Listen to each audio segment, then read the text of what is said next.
जय हिंद दोस्तों। तो आज हम लोग पढ़ने वाले हैं बल के बारे में, यानी फोर्स। ये भौतिक जगत क्लास 11 के भौतिक जगत का ही पार्ट है। अभी भौतिक जगत में एक लेक्चर लिया था और उसमें बच गया था बल।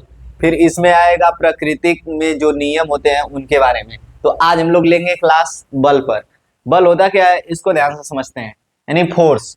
तो जैसे हम लोग जानते हैं कि प्राकृतिक में मूल बल, वैसे तो बल तो बहुत प्रकार के होते हैं, लेकिन प्राकृतिक में मूल बल तो फंडामेंटल फोर्स। तो प्राकृतिक में मूल बल कौन सा है? प्रकृति में मूल बल, ठीक। प्राकृतिक में मूल बल, ये इसको जानने से पहले हम लोग समझ लेते हैं फोर्स क्या होता है। फोर्स तो सब लोग जानते हैं, बल वह बाह्य कारक धक्का अथवा खिंचाव है जो किसी वस्तु की स्थिति में परिवर्तन करता है या परिवर्तन करने का प्रयास करता है।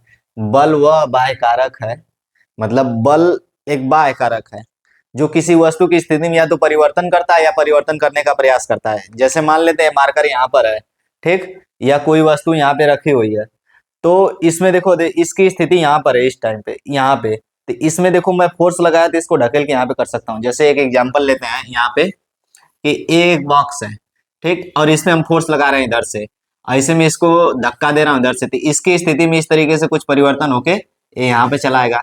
ए पे था, ए से अगर इसमें इधर से धक्का दे रहे हैं तो यहाँ पे चला गया बी पे, तो इसकी स्थिति में परिवर्तन हुआ। और दूसरी की चीज, अगर यहाँ पे एक वाल खड़ा कर देते हैं, इस तरीके से एक वाल खड़ी है, ये क्या है? एक वाल है। इस तरीके से इधर से कोई व्यक्ति धक्का दे रहा है इसको, वाल यानी दीवाल है, ठीक, ये वाल इस तरीके से है, और इधर से कोई व्यक्ति कितना भी धक्का दे रहा है तो इसकी स्थिति में, जैसे मान लो कि यही वाली दीवार है और इसको मैं धक्का दे रहा हूँ, तो इसकी स्थिति में परिवर्तन हो रहा है। तो इसकी स्थिति में कोनो परिवर्तन नहीं हो रहा है। तुम बल लगाया कि नहीं? मैंने बल लगाया, लेकिन इसकी स्थिति में परिवर्तन नहीं हुआ। तो बल वह बाह्य कारक है, बाहर से लगाया गया कारक है, मतलब काम है, ठीक ना, जो किसी वस्तु की स्थिति में या तो इस तरीके से परिवर्तन कर दे या परिवर्तन करने का प्रयास करे। यहाँ पे परिवर्तन हो गया, यहाँ परिवर्तन नहीं हुआ, यानी परिवर्तन करने का मैं प्रयास कर रहा हूँ लेकिन परिवर्तन हो नहीं रहा है, उसी को हम लोग बोलते हैं बल। तो बल वह बाह्य कारक है जो किसी वस्तु की स्थिति में परिवर्तन करे या परिवर्तन करने का प्रयास करे। बल लगाने से वस्तु की आकार आकृति में परिवर्तन किया जा सकता है, भी लिख सकते हो। तो ये सब क्लास 9 का पार्ट है, इसको सबको याद होगा। अब हम लोग आते हैं मेन चीज जो क्लास 11 में है, प्राकृतिक में मूल बल, ठीक ना। तो प्राकृतिक में मूल बल कितने होते हैं? 4 प्रकार के। कितने होते हैं? 4 प्रकार के। प्राकृतिक में मूल बल 4 टाइप्स के होते हैं। कितने प्रकार के? 4। पहला आता है गुरुत्वाकर्षण बल। कौन सा बल? गुरुत्वाकर्षण बल। गुरुत्वाकर्षण बल। दूसरा आता है विद्युत बल। विद्युत बल। तीसरा आता है प्रबल नाभिकीय बल। प्रबल नाभिकीय बल, संभाल लेना, इंग्लिश में है हिंदी। प्रबल नाभिकीय बल।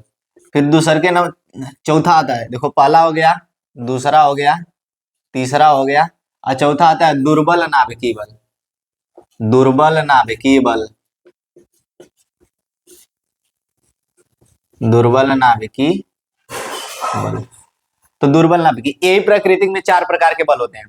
अब देखो ध्यान से, पहला, अगर कोई पूछेगा प्राकृतिक में मूल बल, मूल बल का मतलब सिर्फ यही 4 प्रकार के बल पाए जाते हैं, और जितने भी बल है इन्हीं सबसे मिलकर बने हुए हैं। इसको इंग्लिश में बोला जाता है ग्रेविटेशनल फोर्स, इसको बोला जाता है इलेक्ट्रोस्टैटिक फोर्स, इसको बोला जाता है स्ट्रॉन्ग न्यूक्लियर फोर्स, और इसको बोला जाता है वीक न्यूक्लियस फोर्स।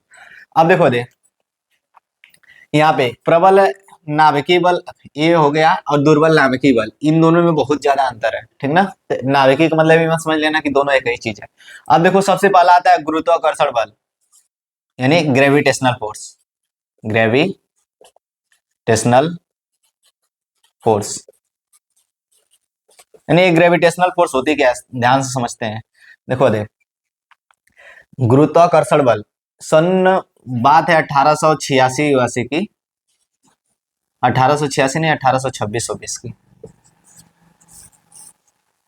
सन 1826 की, जब न्यूटन ने गुरुत्वाकर्षण का नियम दिया, यानी उसी समय गुरुत्वाकर्षण बल के बारे में पता चला था। तो इसके पिता कौन है, इसके पिता न्यूटन है, यानी इसी के नाम पे इसका मात्रक पड़ेगा बल का आगे चल के। तो ध्यान से समझते हैं, सन 1826 में गुरुत्वाकर्षण के बारे में दिया गया। गुरुत्वाकर्षण बल होता क्या है कि ब्रह्मांड में, पूरे यूनिवर्स में, ब्रह्मांड में, ब्रह्मांड में किन्हीं दो पिंडों के मध्य, किन्हीं दो पिंडों के मध्य लगने वाला बल, लगने वाला बल गुरुत्वाकर्षण बल कहलाता है। गुरुत्वाकर्षण बल कहलाता है, बल कहलाता है। अब देखो ध्यान से, इसकी डिफिनेशन सबको पता होगा। ब्रह्मांड में किन्हीं भी दो, दुनिया में, यानी दुनिया में की बात नहीं कर रहे हैं, पूरे यूनिवर्स में बात कर रहे हैं, सिर्फ पृथ्वी की बात नहीं कर रहा हूं, पृथ्वी समेत पूरा जो सौरमंडल है, ठीक ना।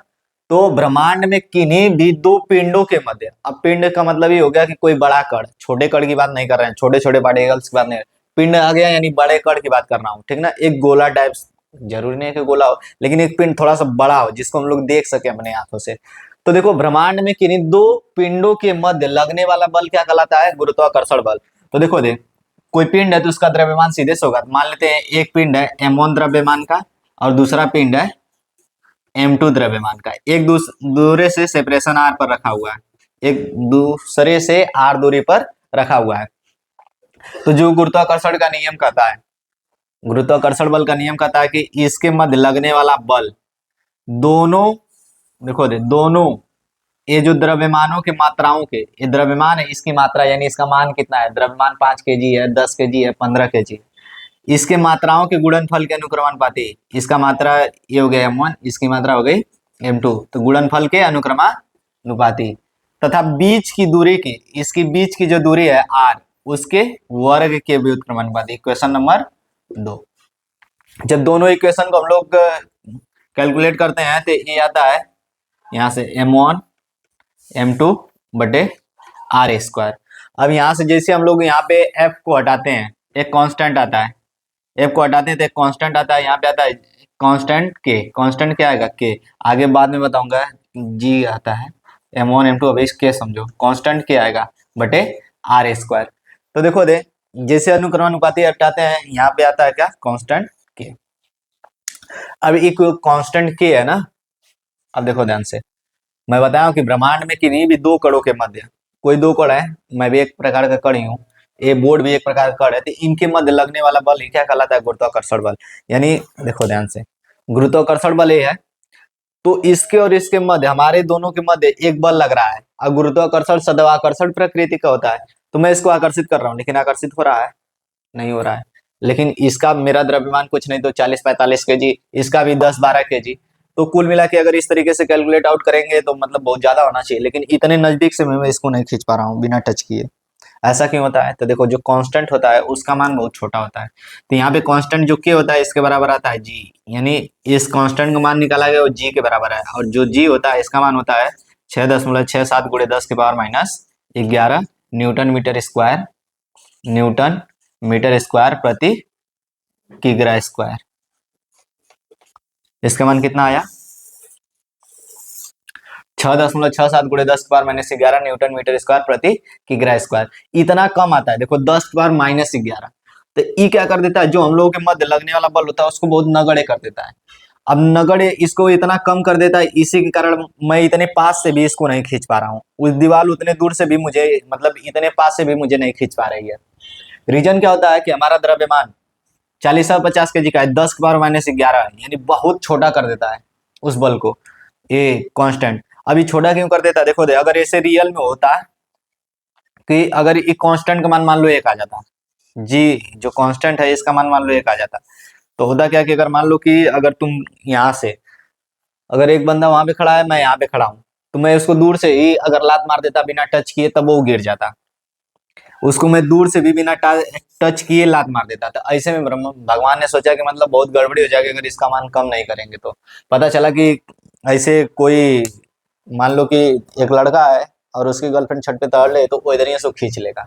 तो मतलब सीधी सी बात है, इसीलिए भगवान ने कहा कि इससे बहुत ज्यादा गड़बड़ियां हो जाएंगी, इसलिए गुरुत्वाकर्षण के नियम में कांस्टेंट आना चाहिए, और कांस्टेंट का मान इतना कम होना चाहिए। अगर कम नहीं रखते ना तो पता चलता कि कोई भी बंदा ऐसे चल रहा है और इससे पता चला लड़की गायब, तो इसी तरीके से उसको इसे बुलाने की जरूरत भी नहीं पड़ती, और कुछ इससे प्यार मोहब्बत वाला काम भी नहीं चलता, वो आराम से खींच लेता। तो देखो ध्यान से, यहाँ से समझ में आता है कि ये जो भी नियम है बहुत अच्छा नियम है, और कांस्टेंट इतना छोटा नहीं आता तो और गड़बड़ हो जाता। तो इसलिए इसका मान याद कर लेंगे, कितना आता है इतना छोटा, 6.67 गुणे 10⁻⁻11 न्यूटन मीटर स्क्वायर प्रति किग्रा स्क्वायर। इसी को गुरुत्वाकर्षण बल कहते हैं। अब देखो ध्यान से, मैं इसमें क्या बताने वाला था, ब्रह्मांड में किन्हीं दो कणों के मध्य, देखो पिंड जो है उनके मध्य लगता है, पिंडों के मध्य, यानी बड़े वस्तुओं पे, ये छोटे वस्तुओं पे लागू नहीं होता, बहुत सूक्ष्म वस्तुओं पे। तो ये न्यूट्रियन फिजिक्स है, हमेशा बड़े ही वस्तुओं पर लगते हैं। अब इसके कुछ गुण समझ लेते हैं, इसको मिटाते हैं, समझते हैं इसके लक्षण, इसके लक्षण क्या क्या हैं।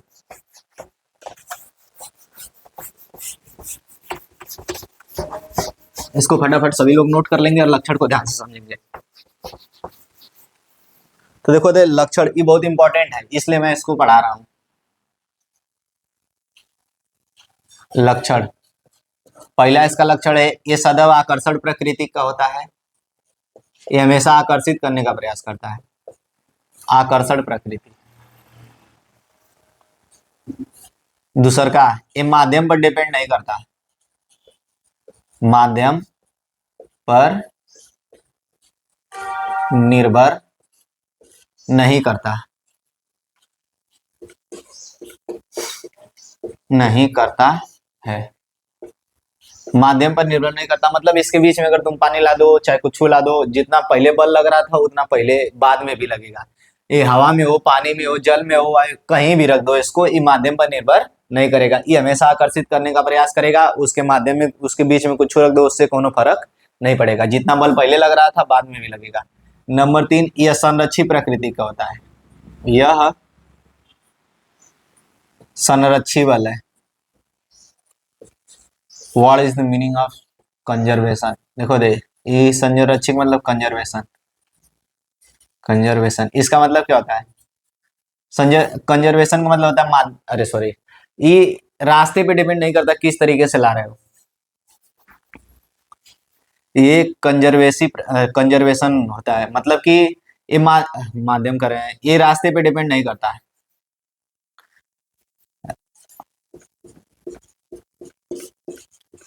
निर्भर नहीं करता, निर्भर नहीं करता, इसको लिख लेना, बहुत लोगों को कंजर्वेशन मतलब नहीं पता है।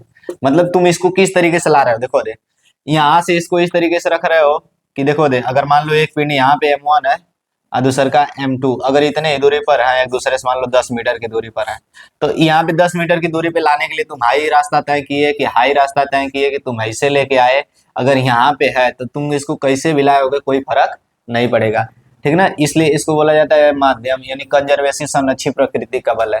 और दूसर का, फिर अगला इसका लक्षण है, इसे समझते रहना, ये बहुत ज्यादा इंपॉर्टेंट है। फिर अगला अगला आता है नंबर 4, नंबर 4 आता है, यह केंद्रीय बल है, यह केंद्रीय बल है, केंद्रीय बल है। अभी केंद्रीय बल होता क्या है, अब समझो ध्यान से, ये केंद्रीय बल का मतलब ये होता है कि देखो दे, यहाँ पे एक द्रव्यमान M1 और एक द्रव्यमान M2, ठीक ना, और यहां से जो फोर्स होगी यानी R दूरी पर, ये जो फोर्स होगी, एक फोर्स इधर की ओर एकदम सीधे इसी के अनुदिश लगेगी, इना की फोर्स इधर से लगा रहे हैं तो फोर्स इधर चली आएगी, केंद्रीय मतलब उसी की दिशा के अनुदिश लगेगा, सॉरी, ये आकर्षण प्रकृति का होता है ना, तो इसको एकदम सीधे इसी दिशा में ही खींचेगा, और ये सीधे इसको इस दिशा में खींचेगा, ठीक ना। तो मान लो कि इसके द्वारा इस पे लगाएगा बल F12 और इसके द्वारा इस पे लगाएगा बल F21, ठीक ना, तो इस सीधे दिशा में खींचेगा। अगर यहाँ पे रख दिया गया, मान लो कि एक M3 द्रव्यमान रख दिया यहाँ पे M3 को, तो अभी क्या करेगा, अगर इन दोनों के मध्य देखो दे, मान लेते हैं कि दूरी इस बार R1 है, क्या है R1, तो देखो दे, ये अब इसको इस दिशा में खींचेगा, इसको इस दिशा में खींचेगा, ये इसको इस दिशा में खींचेगा, ठीक ना, यानी हमेशा ही अपने केंद्रीय एकदम सीधे रेखा में खींचेगा। ये डिपेंड नहीं करेगा कि हाई लगा है तो किधर के, कुछ ना। ये केंद्रीय बल है एकदम सीधे रेखा में, मतलब वो अपने लाइन के अनुदिश ही खींचेगा। तो यह केंद्रीय प्रकृति का होता है। केंद्रीय और संरक्षित मतलब समझते रहना, ठीक ना। तो ऐसे में बहुत से वर्ड आ जाते हैं जो लोग एक्सप्लेन नहीं करते हैं, जिसकी वजह से समझ नहीं पाते हैं इसका मतलब क्या है। तो यह केंद्रीय प्रकृति का होता है। और और इसके लक्षण क्या हो सकते हैं, जल्दी बोलो। और अगला लक्षण है नंबर 5। यह पूरे ब्रह्मांड में कांस्टेंट रहता है। मतलब यह पूरे ब्रह्मांड में नियत है। नियत है। देखो दे, यानी ये पूरे ब्रह्मांड में एक समान, एक क्या है, यूनिवर्सल फोर्स है।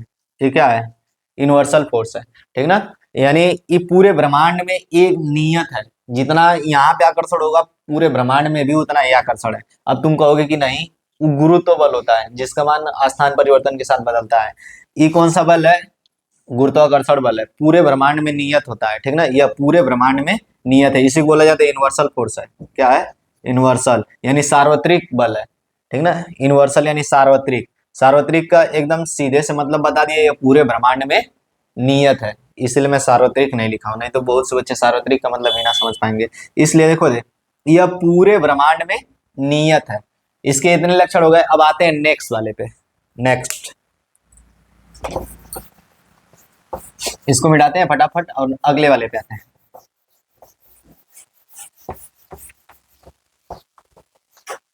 अगला बल क्या था, जल्दी बोलो। विद्युत बल। अगला बल क्या है, विद्युत बल।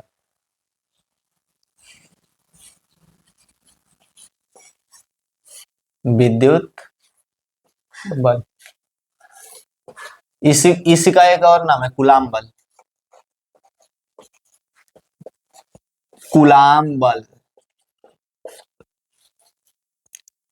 अब देखो दे, विद्युत बल होता क्या है, किन्हीं दो आवेशित कणों के मध्य, देखो दे इसकी डिफिनेशन, किन्हीं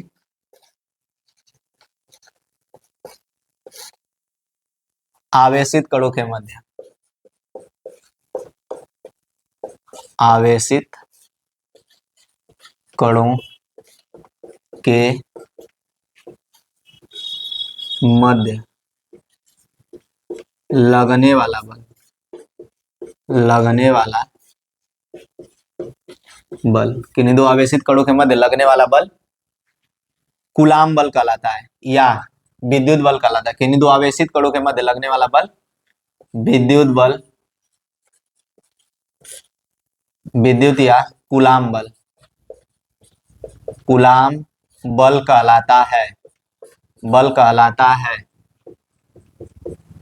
बल कहलाता है। अब समझो ध्यान से इसको, कि देखो देख, कोई दो आवेशित कण, मतलब कि कोई दो आवेशित कण ये क्या होंगे, कोई भी प्लस माइनस माइनस प्लस कुछ भी हो, उनके मध्य एक बल लगता है जिसको क्या बोलते हैं, जिसको क्या बोला जाता है, कूलाम बल या विद्युत बल। यानी जब दो पदार्थ आवेशित होंगे, ठीक ना, यानी उनमें चार्ज होगा पॉजिटिव और नेगेटिव, तो क्या कहलाएंगे। मान लेते हैं एक चार्ज Q1 है, एक आवेश Q1 चार्ज का, दूसर का पार्टिकल से Q2, एक दूसरे से R दूरी पर रखे हुए हैं। कितने दूरी पर, R दूरी पर, ठीक है ना। तो इनके मध्य आकर्षण भी हो सकता है, प्रतिकर्षण भी हो सकता है। तो इनके मध्य लगने वाला बल क्या कहलाता है, विद्युत बल। किन्हीं दो आवेशित कणों के मध्य, यानी दो पदार्थ हैं, अगर वो आवेशित हैं, उनमें आवेश है, तो क्या कहलाएगा, किन्हीं दो आवेशित कणों के मध्य लगने वाला बल विद्युत बल कहलाता है। अब समझो विद्युत बल, ये भी एकदम सेम उसी तरीके से है।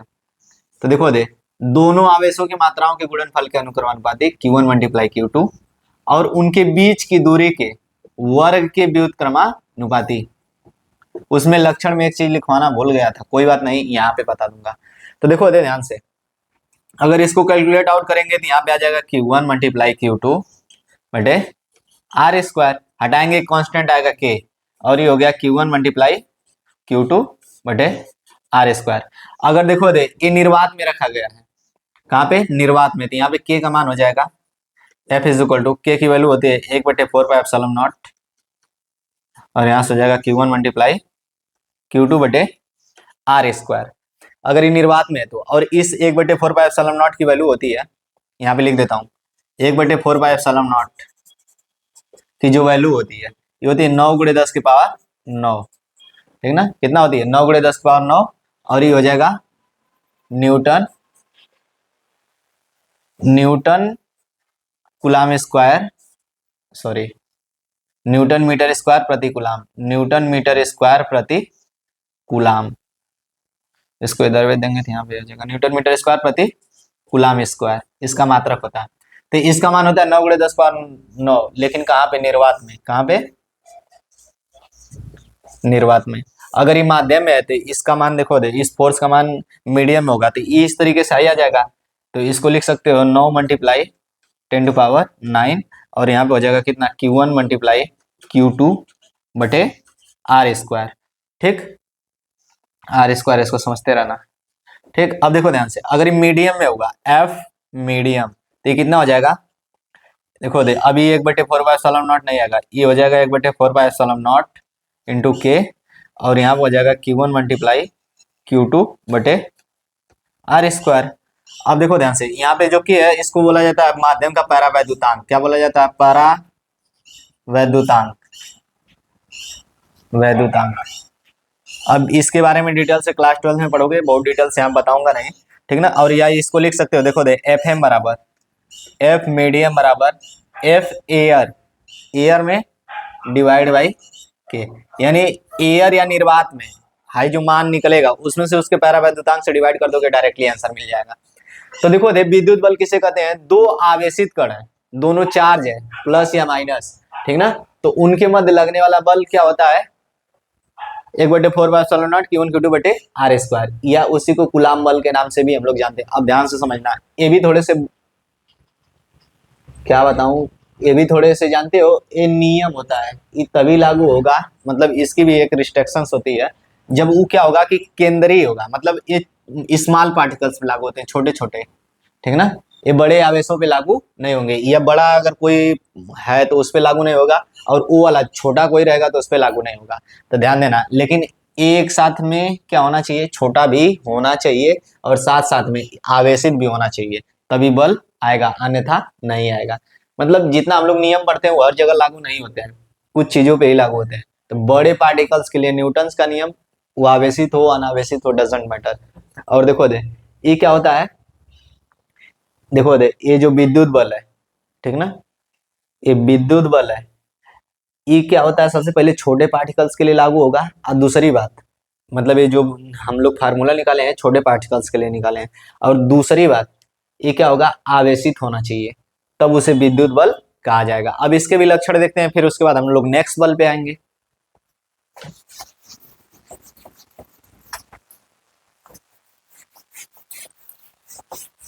विद्युत बल के लक्षण, हेडिंग लगाओ फटाक से।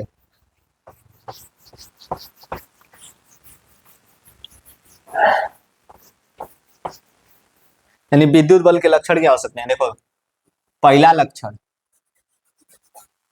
ये आकर्षण तथा प्रतिकर्षण दोनों प्रकृति का होता है। आकर्षण तथा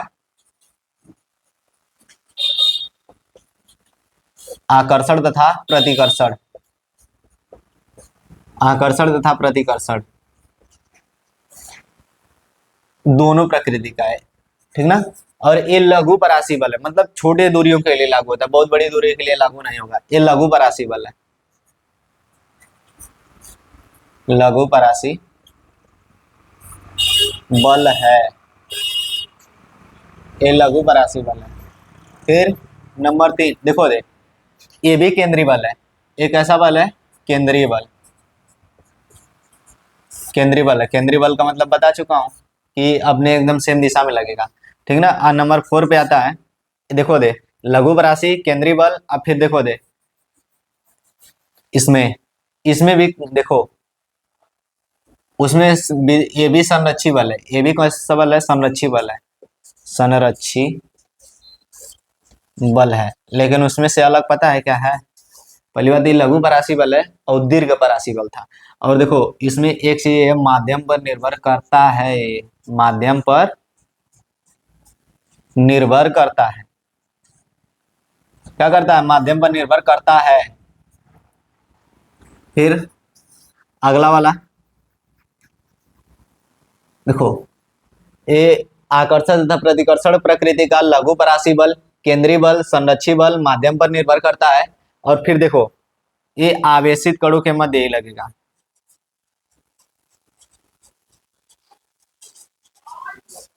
आवेशित कणों के लिए मान्य है, सॉरी मान्य है, ठीक ना, यानी आवेशित कण होगा तो उसी के लिए मान्य है। ठीक, अब आते हैं, हमारा आता है नाभिकीय बल। कौन सा बल? नाभिकीय बल।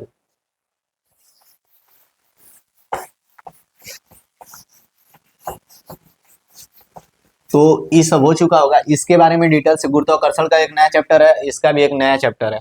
तो जितने भी हम लोग बल पढ़ रहे हैं, इन सब का एक अलग अलग चैप्टर है। फिर उसके बाद बलों के भाग हैं, तो मतलब बलों के प्रकार हैं, तो उसमें हम लोग देखेंगे। लेकिन प्रकृति में यही 4 प्रकार के बल पाए जाते हैं, उसके अलावा कोई बल नहीं पाया जाता। 2 ठो निपट गया, 2 ठो अब जा रहा है निपटने। तो फटाक से लिखो नाभिकीय बल।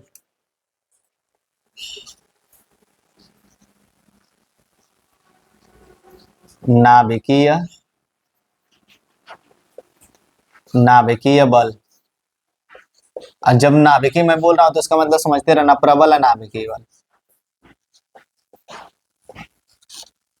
प्रबल है नाभिकीय बल। नंबर 3 है ना, यानी स्ट्रॉन्ग स्ट्रॉन्ग न्यूक्लियस फोर्स।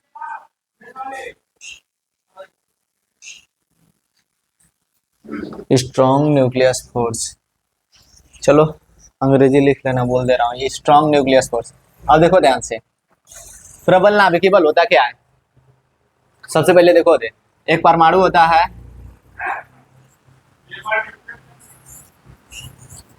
कुछ इस तरीके से, और इनको बोला जाता है, जो लाइंस हैं, ये जो इसे दिख रहा है, इनको बोला जाता है कक्षक। इनको क्या बोला जाता है? कक्षक या कोष।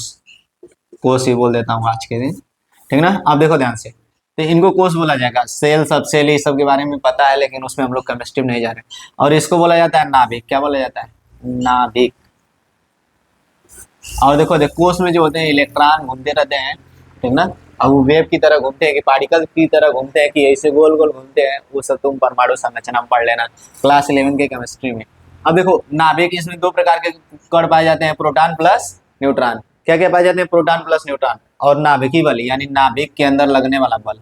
और नाभिक का आकार होता है 10⁻⁻15 से लेकर 10⁻⁻12, इस तरह छोटा होता है, ठीक है। 10⁻15 से 10⁻⁻12 तक इसका मतलब ये होता है, ठीक। तो इतने छोटी चीजों के मध्य ये नाभिकीय बल लगता है। और ध्यान देना, अगर एक क्वेश्चन पूछा जाता है दुनिया का सबसे दुर्बल बल, तो गुरुत्वाकर्षण बल, वो मैं भूल गया था। दुनिया का सबसे दुर्बल बल यानी गुरुत्वाकर्षण बल। सबसे दुर्बल बल गुरुत्वाकर्षण, और दुनिया में सबसे प्रबल बल, सबसे ज्यादा प्रबल, सबसे ज्यादा प्रबल, दुनिया में सबसे स्ट्रांग फोर्स, तो कौन सा फोर्स है? नाभिकीय बल। दुनिया में सबसे ज्यादा प्रबल यानी सबसे स्ट्रांग फोर्स कौन सी है? तो नाभिकीय बल। और दुनिया में सबसे वीक फोर्स कौन सी है? तो ग्रेविटेशनल फोर्स। अब देखो ध्यान से, जो ये होता है कोष, इसमें इलेक्ट्रॉन होते हैं, और इन देखो इनके मध्य नाभिकीय बल। नाभिकीय बल जो नाभिक के अंदर पाए जाते हैं प्रोटॉनों और न्यूट्रॉनों के। तो प्रोटॉनों, देखो दे, प्रोटॉन प्रोटॉन, ठीक, प्रोटॉन न्यूट्रॉन, न्यूट्रॉन न्यूट्रॉन, इनके मध्य एक प्रकार का बल लगता है, इसी को बोला जाता है नाभिकीय बल। तुम इसकी डिफिनेशन अलग तरीके से भी दे सकते हो कि नाभिकीय बल कोई पूछेगा तो proton proton, proton neutron, neutron neutron के मध्य लगने वाला बल ही क्या कहलाता है? नाभिकीय बल, या नाभिक के अंदर लगने वाले बल को ही नाभिकीय बल बोला जाता है। नाभिक के अंदर, देखो दे, पूरा कैसे बोलोगे? नाभिक के अंदर proton proton, proton neutron, neutron neutron के मध्य लगने वाला बल नाभिकीय बल होता है। यह आकर्षण प्रकृति का होता है। क्या करता है? आकर्षण प्रकृति का होता है। ये इसको आकर्षित करके रखता है, नाभिक के अंदर बांध के रखता है। तो दुनिया का सबसे ज्यादा प्रबल बल है, ठीक। तो देखो दे proton proton proton neutron neutron neutron के मध्य लगने वाला बल क्या कहलाता है? नाभिकीय बल। ये दुनिया का सबसे ज्यादा प्रबल बल है। और ये देखो दे कितने से कितने दूरियों के मध्य लगता है? तो 10⁻⁻15 से 10⁻⁻12 के बीच की दूरियों का बल लगता है। और देखो दे ध्यान से, ये क्या होता है? गुरुत्वाकर्षण बल से। ये जो नाभिकीय बल होता है एफ नाभिकीय, एफ नाभिकीय,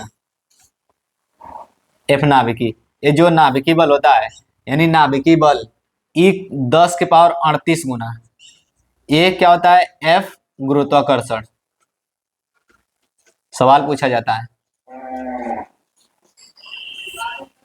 ठीक ना, कितना ज्यादा गुना प्रबल होता है? तो देखो नाभिकीय बल 10⁻38 गुना, इतना ज्यादा पूरे दुनिया में इंसान का पूरी प्रजाति नहीं होगी जितना 10⁻38, तो मतलब दुनिया में पूरे जीव जंतु को जोड़ लो तो उतने नहीं होंगे, ठीक, जितना 10⁻38 गुना, इतना ज्यादा स्ट्रांग होता है नाभिकीय बल गुरुत्वाकर्षण बल से।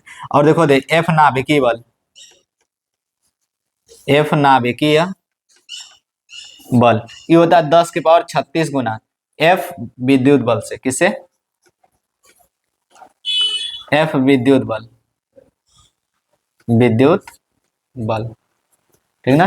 तो देखो दे यानी विद्युत बल से 10⁻36 गुना, यानी अगर इन दोनों में रिलेशन निकाला जाए तो डिवाइड कर लो, इससे कट जाएगा, यहाँ पे आ जाएगा कितना?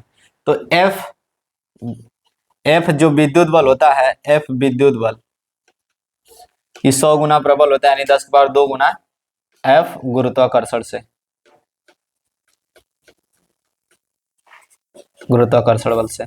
यानी अगर नाभिकीय बल, तो कोई तुमसे पूछेगा तो नाभिक के अंदर प्रोटॉनों और न्यूट्रॉनों के मध्य लगने वाला बल क्या कहलाता है? नाभिकीय बल। और इनकी देखो दे ये भी एक दीर्घपरासी बल है, क्योंकि इनके देखो इतना छोटा से इतने छोटे के मध्य ही क्या किया जाता है? इन बल को लागू किया जाता है। तो ये सवाल इसमें से पूछ लेता है और यहाँ से पूछता है दुनिया का सबसे प्रबल बल तो नाभिकीय बल, और दुनिया का सबसे दुर्बल बल तो गुरुत्वाकर्षण बल। यहाँ से इस सूत्र के जरिए भी तुम पहचान सकते हो। फिर देखो दे आते हैं दुर्बल नाभिकीय बल फिर आते हैं किस पे? दुर्बल नाभिकीय बल, यानी weak nucleus force, weak nucleus force, दुर्बल नाभिकीय बल। फिर उसके बाद बल को हो जाएगा बल्ले बल्ले,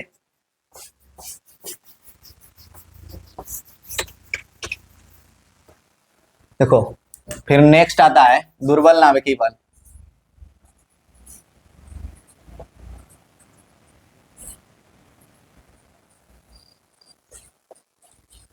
दुर्बल नाभिकीय बल, इसकी परिभाषा अल्फा बीटा तथा गामा, इसको बाद में लिख लेंगे। देखो अल्फा बीटा कण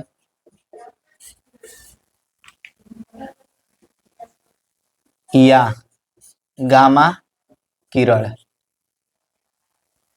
किरण इधर से लिखा है गामा रेस, ठीक ना, गामा रेस के निकलने के कारण, के निकलने के कारण, ठीक ना। जब देखो दे होता क्या है कि अल्फा बीटा या गामा रेस, ठीक ना, नाभिक से देखो दे नाभिक अल्फा कण निकलता है या बीटा कण निकलता है या गामा रेज निकलती है, ठीक ना। तो यहाँ से होता क्या है कि देखो दे अब ये निकलते की बाद में बात करेंगे। जब ये निकलता है तो देखो दे नाभिक